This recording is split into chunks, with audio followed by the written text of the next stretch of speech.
Bharatiya Janata party की परिवर्तन संकल्प यात्रा के साथ परबत्सर पहुंचे केंद्रीय जल शक्ति मंत्री गजेंद्र सिंह शेखावत ने एक प्रेस कॉन्फ्रेंस को संबोधित किया।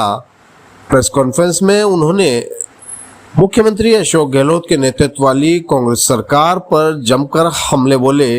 वहीं केंद्र में प्रधानमंत्री नरेंद्र मोदी के नेतृत्व वाली भाजपा सरकार की जमकर तारीफें भी की।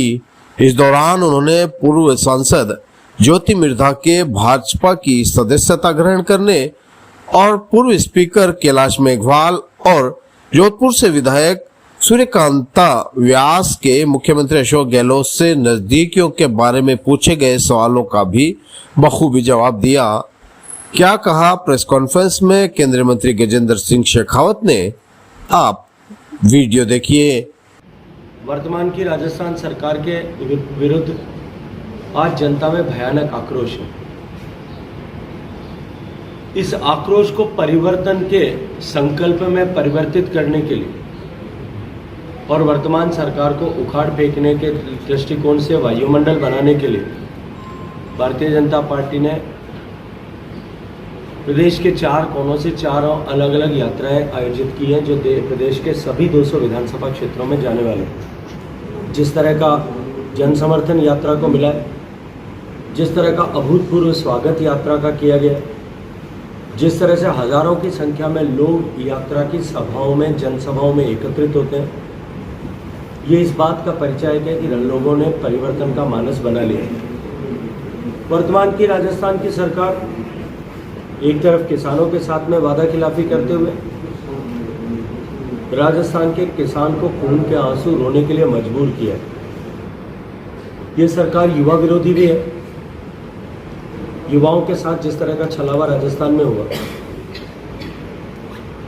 नौकरियों को लेकर के परीक्षाओं में जिस तरह का भ्रष्टाचार हुआ, आरपीएससी में इंटरव्यू के नाम पर जिस तरह का खेला हुआ, एक तरफ माननीय मोदी जी की सरकार ने सिस्टम में ट्रांसपेरेंसी लाने के लिए 0 से 6 तक की स्केल के सभी कर्मचारियों की भर्ती के लिए इंटरव्यू की व्यवस्था ही समाप्त कर, और दूसरी तरफ राजस्थान ने एक कीर्तिमान बनाया और पहली बार देश में ऐसा हुआ कि लोक सेवा आयोग का सर्विंग मेंबर जो है वो भ्रष्टाचार के आरोप में जेल गया।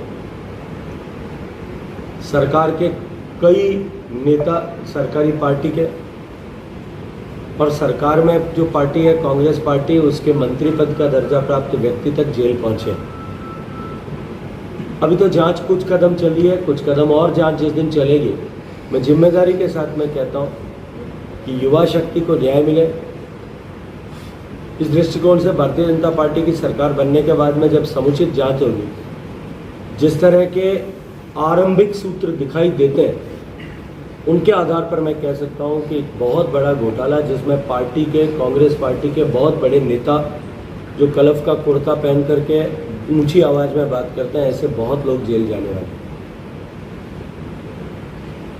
राजस्थान जिसकी पहचान सम्मान, संस्कृति, शौर्य, नारी के सम्मान और सुरक्षा से होती थी, उस राजस्थान में सरकार की प्राथमिकता केवल और केवल कुर्सी बचाने के होने के चलते हुए माननीय मुख्यमंत्री जी कुर्सी पर बने रहने, चिपके रहने के लालच में जिस तरह से राजस्थान में लॉ एंड ऑर्डर सिचुएशन को इग्नोर किया गया, उसके दुष्परिणाम थे।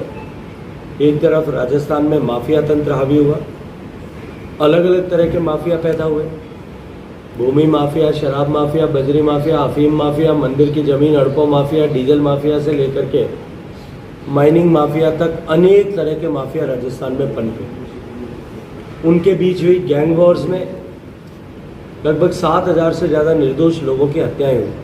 अभी हाल ही में आपके पड़ोस में जिस तरह से दलित युवकों की गैंग वॉर के चलते हुए निर्दोष लोगों की हत्या हुई, और बाद में जिस तरह से जिस क्रूरता के साथ में उनकी हत्या हुई, और 7 दिन तक परिवार समाज के लोग जो है आंदोलन तय करके सड़क पर बैठने के लिए मजबूर हुए। ये सरकार दलित विरोधी भी है, क्योंकि राजस्थान में दलितों के विरुद्ध इतनी सारी यातनाओं की केसेस हुए। ये सरकार महिला विरोधी भी है। उस राजस्थान का के मुंह पर कालिक पोतने का पाप इस अशोक गहलोत सरकार ने किया, जब राजस्थान में इनकी अकर्मण्यता और नकारापन के चलते हुए राजस्थान देश की रेप कैपिटल बनी और राजस्थान में 2 लाख से ज़्यादा महिलाओं के प्रति अपराध के मुकदमे ऐसे दर्ज हुए। सरकार हमेशा ही उसमें फौरी तौर पर टिप्पणियां करती रही। मुख्यमंत्री ने कभी कहा कि ये तो हम केसेस ज़्यादा रजिस्टर करते हैं इसलिए ज़्यादा हो रहे हैं, कभी कहा कि फर्जी केसेस राजस्थान में रजिस्टर ज़्यादा होते हैं इसलिए ज़्यादा हो रहे हैं, कभी कहा कि नातेदार रिश्तेदार जो हैं परिवार के घर परिवार के लोग इस तरह की घटनाएं ज़्यादा करने लगे इसलिए केसेस ज़्यादा हो रहे हैं। अबोध बालिकाओं के साथ में जब गैंगरेप की घटनाएं हुई और वो बढ़ने लगी तब प्रश्न किया गया तो उन्होंने कहा कि गैंगरेप के बाद में हत्या इसलिए होती है क्योंकि पॉक्सो के बाद में कठोर कानून बना दिया गया और बाद में वो पासा पलट करके खुद कहते हैं कि हमको कठोर कानून बनाना चाहिए। शांति धारीवाल साहब कहते हैं कि रेप इसलिए ज़्यादा होते हैं क्योंकि राजस्थान में मर्दों का प्रदेश है और दुर्भाग्यपूर्ण है कि ऐसी गैर जिम्मेदाराना टिप्पणी करने के बाद में भी वो सरकार में बने रहते हैं और उसके बाद बच्चियों के सुसाइड करने पर वो बच्ची की लाश अस्पताल में पड़ी और वो कहते हैं कि ये तो लव अफेयर्स के कारण से हो रहे हैं, उसका चरित्र हनन करने का प्रयास करते हैं। ये जो गैर जिम्मेदाराना व्यवहार सरकार के और सरकार के कारकुनों ने किया उसके चलते हुए राजस्थान में अपराधियों के हौसले जो है वो चरम पर। आज हर उस घर में जिसमें एक युवा बेटी है, बहू है, बहन है, उस परिवार के सदस्य डर डर के अपना जीवन जीते हैं क्योंकि न घर सुरक्षित बचे, न पुलिस थाने सुरक्षित बचे, न कॉलेज सुरक्षित बचे, न स्कूल सुरक्षित बचे, न अस्पताल सुरक्षित बचे, न एम्बुलेंस सुरक्षित बचे, न सरकार के दफ्तर सुरक्षित बचे। इसी क्रम में राजस्थान में जिस तरह से अवैध माइनिंग का जो खुला खेल हुआ, नंगा नाच हुआ, सामान्य लोगों को तो छोड़ दीजिए, कितनी बार एसडीएम पर, एसपी पर, जिलाधिकारी पर, सरकार के माइनिंग के कर्मचारियों पर प्रहार हुए, हमले हुए। कुल मिलाकर के राजस्थान लॉ एंड ऑर्डर के दृष्टिकोण से अराजक स्थिति में पहुंच गया। भ्रष्टाचार के दृष्टिकोण से भी राजस्थान की सरकार ने कीर्तिमान स्थापित किया। माननीय मुख्यमंत्री जी रोज टिप्पणी करते थे कि जब चुनाव आता है तब ईडी आ जाती है। ठीक इसी तरह से राजस्थान में जिस तरह से तुष्टीकरण का नंगा नाच हुआ, बहुसंख्यक समाज की मानसिकता को कमजोर करने के लिए एक तरफ जहां हिंदू धार्मिक उत्सवों पर प्रतिबंध लगाए गए, 144 की धारा लगाई, 144 की धारा लगाई गई, जुलूसों पर, रामनवमी उत्सव पर परमिशन देने से इनकार किया गया। वहीं दूसरी तरफ शायद पहली बार कहीं हुआ होगा कि पीएफआई जैसे खतरनाक संगठन, जिसको बाद में भारत और अनेक देशों ने बैन किया, पीएफआई संगठन के जुलूस को पुलिस की पहरे में फैसिलिटेट करके निकालने का उदाहरण राजस्थान में मिला। आपने देखा किस तरह से बम जो हमारा जयपुर का बम ब्लास्ट हुआ था, जिस बम ब्लास्ट की जांच में भारतीय जनता पार्टी की सरकार के समय में स्पेशल पीपीज अपॉइंट करके और उन अपराधियों को जिन्होंने कई 100 लोगों की जान ली, कई सैकड़ों लोग घायल हुए थे और केवल जयपुर ही नहीं, इसके अतिरिक्त भी देश में अनेक जगहों पर इस तरह के बम ब्लास्ट किए थे। ऐसे अपराधियों को केवल और केवल अपने वोटों के तुष्टीकरण के लिए, अपने राजनीतिक महत्वाकांक्षाओं की आपूर्ति के लिए ऐसे लोगों को केसेस से बरी कराने का षड्यंत्र भी इस कांग्रेस पार्टी की सरकार में रचा गया। कुल मिलाकर के राजस्थान में जिस तरह के हालात आज बने, समाज के सभी लोग उसको लेकर के चिंतित हैं, व्यथित हैं, परेशान हैं। एक तरफ माननीय मोदी जी गरीब आदमी के जीवन में परिवर्तन लाने के लक्ष्य को लेकर के धरातल पर योजनाओं को उतारने के लिए परिश्रम करते हैं, दूसरी तरफ धरती से लेकर के चांद तक भारत का सम्मान बढ़ाने के लिए काम करते हैं। G20 का अद्भुत आयोजन कराते हैं जिसको लेकर के पूरा विश्व विस्मित और चकित रह जाता है। तो इसका स्पष्टीकरण वो दे दिया। दूसरा विषय, ये आपको कौन से वक्तव्य में, मुझे पता नहीं कौन सी किताब में, भारतीय जनता पार्टी के कौन से घोषणा पत्र में या भारतीय जनता पार्टी के कौन से नेता के स्टेटमेंट में ये मिला था कि ज्योति बिरला जी को हराने के लिए हमने हनुमान बेनीवाल का सहारा लिया था। या बिल्कुल मैं इसको सिरे से खारिज करता हूँ।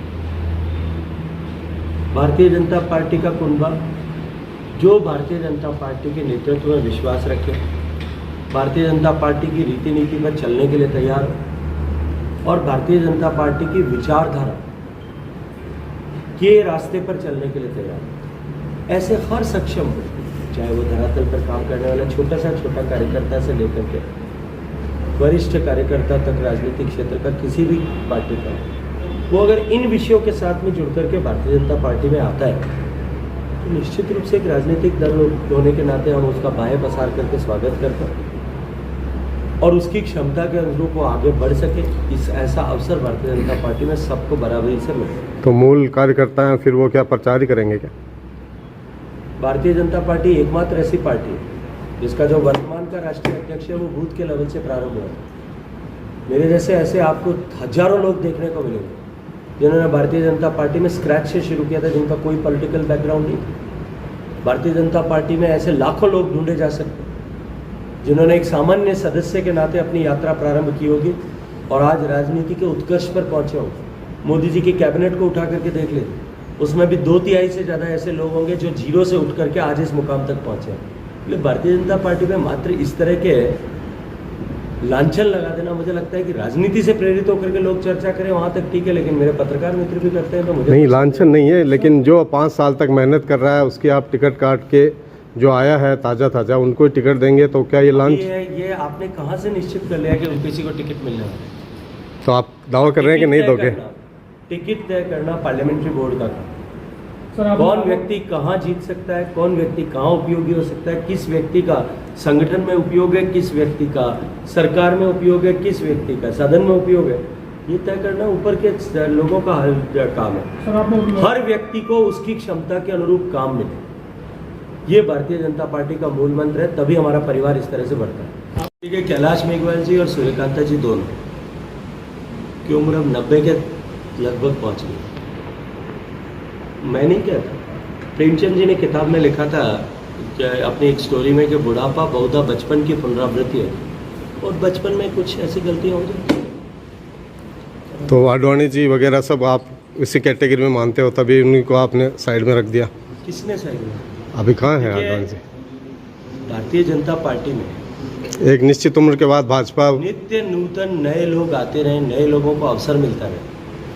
जो परिवारवादी पार्टियां हैं वो केवल परिवार को आगे बढ़ाने के लिए काम करते हैं। नहीं, ज्योति जी भी परिवारवाद का एक उदाहरण है ना। आप परिवारवाद की बात कर रहे हैं तो ज्योति जी भी परिवारवाद का उदाहरण है। आगे बढ़ाने के लिए काम करते हैं हम, देश के को क्षमताओं के साथ में आगे बढ़ाने के लिए काम करते हैं हम। भारत को उत्कर्ष तक पहुंचा करके विश्व का सबसे शक्तिशाली, संपन्न और समृद्ध देश बनाने के लक्ष्य को लेकर के काम करते हैं। और राजस्थान की जो क्षमता है उस क्षमता के अनुरूप राजस्थान को विकसित करने और बदलते हुए भारत के परिदृश्य में जब भारत विकसित होने की तरफ जा रहा है तब राजस्थान उसका ग्रोथ इंजन बने, इस लक्ष्य को लेकर के भारतीय जनता पार्टी आने वाली सरकार बनाने के लिए आ रही है।